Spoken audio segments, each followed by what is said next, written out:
Vítajte pri ďalšej epizóde podcastu Reality s Ernestom. Dnes sa pozrieme na tému agent kupujúceho. Čo to vlastne je a ako vám môžem ušetriť tisíce pri kúpe nehnuteľnosti. Pozrieme sa na niečo, o čom u nás veľa ľudí nehovorí, a to na úlohu agenta kupujúceho. Z môjho pohľadu to nie je ten, kto pre vás donekonečna hľadá inzeráty na domy alebo byty. Avšak je to niekto, kto vás podrží práve vo chvíli, keď ste si už vybrali a potrebujete vyjednať výhodnejšie podmienky. Ako skúsený realitný maklér viem povedať jednu vec. Rozdiel medzi dobrou a výbornou kúpnou cenou môže byť 10, 20, ale aj 50 000 eur. A o tom dnes budeme hovoriť. Ako klienti väčšinou uvažujú pri kúpe? Väčšina ľudí si myslí, že maklér je niekto, kto im má nájsť dom podľa ich požiadaviek a hotovo. Že toto je jeho hlavná úloha. A ja tomu rozumiem, je to prirodzená predstava. Lenže tu narážame na realitu. Nehnuteľnosti alebo kúpa nehnuteľnosti je o pocite. Nie je to ako hľadať bicykel alebo novú skrinku. Keď hľadáte dom, rozhoduje stovka drobností, svetlo v kuchyni, výhľad z terasy, susedia, vôňa, energia priestoru. A tu sa dostávame k problému. Ani ten najlepší maklér na svete vám nedokáže čítať myšlienky. Nevie presne, kde to vo vašom vnútri klikne. Preto vám dom vyberá vaše srdce. Avšak dobrý maklér vám vie pomôcť vyjednať podmienky, ktoré tomu srdcu ušetria peňaženku. Poďme sa pozrieť, kedy vstupuje do hry agent kupujúceho. V praxi to vyzerá takto. Vy si nájdete dom, páči sa vám, chcete ho kúpiť, avšak neviete, či sa oplatí alebo za akých podmienok sa oplatí. Neviete, akú zľavu môžete žiadať a akým spôsobom tú zľavu docieliť.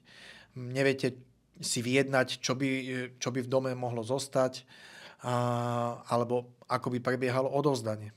A hlavne máte strach, že to neurobíte dobre alebo že niečo pokazíte. A presne v tomto bode prichádza do hry agent kupujúceho. Teda ja. Nie ako niekto, kto vám ponúka dom, avšak ako niekto, kto stojí na vašej strane a vie, ako sa takéto obchody dohadujú. Poviem vám teraz prípad z praxe, ako som klientom pomohol ušetriť 50 000 eur. Klienti si vyhliadli presne taký bungalov, ako hľadali. Vyhovovala im lokalita, bola to novostavba s menším pozemkom a garážou. Tento dom predával iný maklér, takže obhliadku absolvovali s ním a požadovaná cena bola 340 000 eur. Po osobnom stretnutí mi moji klienti povedali: Ernest, veľmi sa nám dom páči, lokalita je fajn, avšak tá cena je už na doraz. Nevieme, ako vyjednať lepšiu cenu. Spolu sme si sadli, klienti mi povedali dojmy z obhliadky, prešli sme si situáciu predávajúcich tohto bungalovu, pozreli detaily stavby, zistili sme, aké sú predajné ceny v okolí, aký bol dopyt, ako dlho sa už dom predáva a mnoho ďalšieho. Dal som im presné inštrukcie, ako vyjednávať, čo povedať, ako vyjednávanie viesť a kde nastaviť hranice. A viete, ako to dopadlo? Namiesto 340 000 eur ten dom kúpili za 290 000 eur. Áno, počujete dobre. Pri kúpe domu ušetrili 50 000 eur. A takto si predstavujem úlohu agenta kupujúceho. A ako funguje spolupráca s agentom kupujúceho? Poviem vám to úplne otvorene. Maklér je platený až za výsledok. Dohodneme sa, ak vám vybavím zľavu 10 000 eur, zaplatíte mi 1000 eur odmenu. Ak zľavu nevybavím, nezaplatíte mi nič. To je férové a hlavne je to win-win. A čo všetko vám viem ako agent kupujúceho pomôcť vyjednať?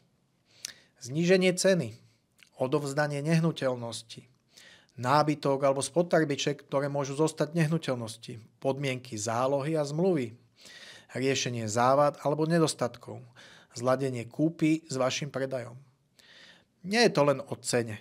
Je to o pokoji na duši, že to má v rukách niekto, kto už stovky takýchto obchodov zažil, reálne riešil a samozrejme aj vyriešil. Ak teda kupujete dom, neberte to na ľahkú váhu. Vyberá vaše srdce, avšak peniaze a podmienky by mal za vás vyjednať niekto, kto sa v tom vyzná. Ak vám to dáva zmysel, ozvite sa mi Rád sa stanem vašim agentom kupujúceho. Ak máte otázku alebo tému, ktorú chcete rozobrať, napíšte mi dole do komentára, čo by vás zaujímalo. Tento podcast je tu pre vás. Teším sa na vás v ďalšej epizóde podcastu Reality s Ernestom. Majte krásny deň.